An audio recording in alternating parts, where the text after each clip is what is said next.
Golf is one of the most addictive and challenging games in the world, but due to stigma surrounding the game, most people never even try to play.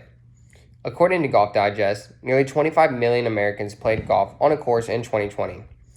The coronavirus pandemic had a severe impact on society, but it actually caused a huge surge in the game of golf. In fact, 6.2 million new players picked up the game in 2020, so there's a good chance that one of you is as addicted to the game as I am. I've been an avid golfer for 7 years. I play 4 to 5 times a week if the weather permits it. My scoring average is in the top 10% of all players. I'm teaching my girlfriend the game right now, and I want to play my part in helping grow the game so that new golfers can experience the thrill of hitting a great shot. Today I'll explain golf to the best of my abilities. I will detail the various aspects that make it so addictive and challenging, and I'll explain why it may be more accessible than you think. I'm sure most people have seen golf in some way, shape, or form, whether it's been on TV, or you've been to a driving range, been to putt-putt, or Top Golf, which is actually a really great time.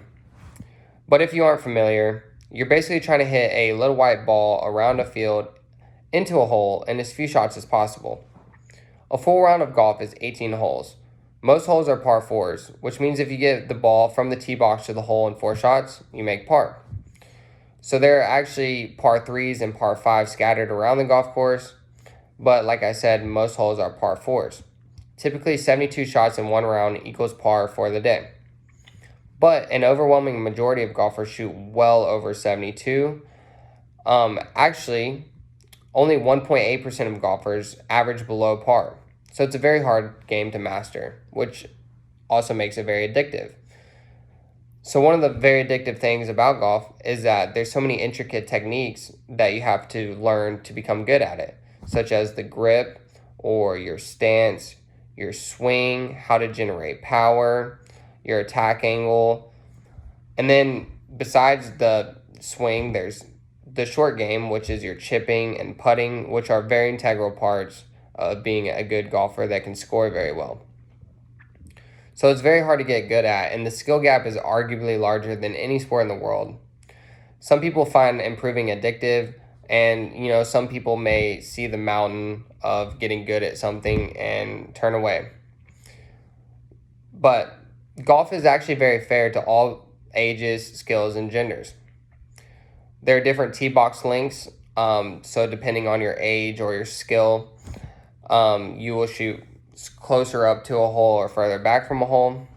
There's a handicap system, and I'll explain that to you real quick. So basically, if you're a 10 handicapper, you are afforded 10 shots, which means if you shoot 82 and a scratch golfer, who is someone who averages par or 72, shoots a 72, then you actually tie. But if the 10 handicapper shoots an 82 and the scratch golfer shoots a 74, then the 10 handicapper wins. So you can place bets with your buddies and play competitive matches regardless of your skill or age or gender or anything like that. Unlike other sports, many golfers play for a lifetime. The average age of a golfer in the US is 54, and seniors represent 26% of all golfers, according to Senior Care to Share. So like I said, there are many stigmas that surround the game of golf. One of them being that golf is for rich people. It is true that golf can be pretty expensive to start out as. Your equipment is pretty expensive. And when I say that, you're looking at $1,000 to $2,000 minimum just to get started. But once you get all your equipment, it's actually not that expensive.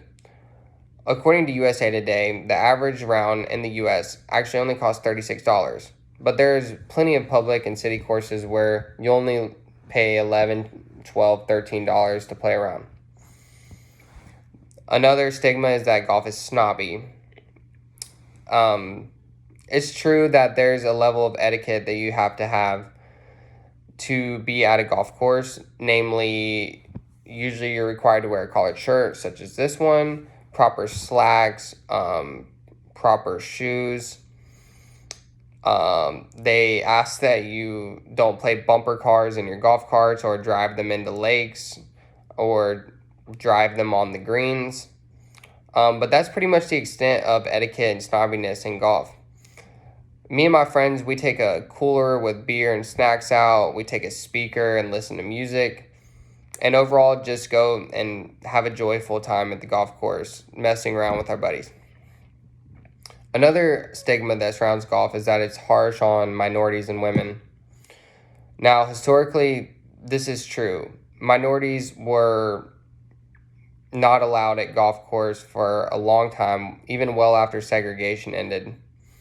And if they were allowed, they definitely got dirty looks. I would say a lot of this changed after Tiger Woods, who is arguably the best player of all time and an African American man, won the Masters, which is the biggest golf tournament, in 1997. This caused a pretty big surge in African American golfers in the U.S.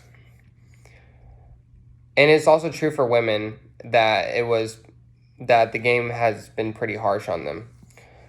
But luckily, the LPGA, which is the Ladies Professional Golf Association, is thriving right now, and actually 36% of all junior golfers are girls. The CEO of the PGA actually said, "I think we could all agree that the face of this game has to change if it's going to grow. It needs to look like the faces of America," which I couldn't agree with more.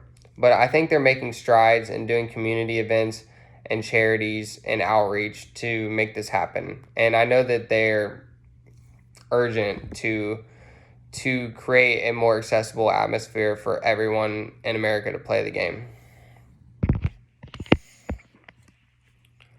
So, there are many aspects that make golf fun and addicting. Although there are these conceived barriers that surround the game, most of them aren't true, and if they are, the game is ever evolving to a more accessible sport. If you're among the 8% of people who play golf in America, I hope you spread the word to grow the game.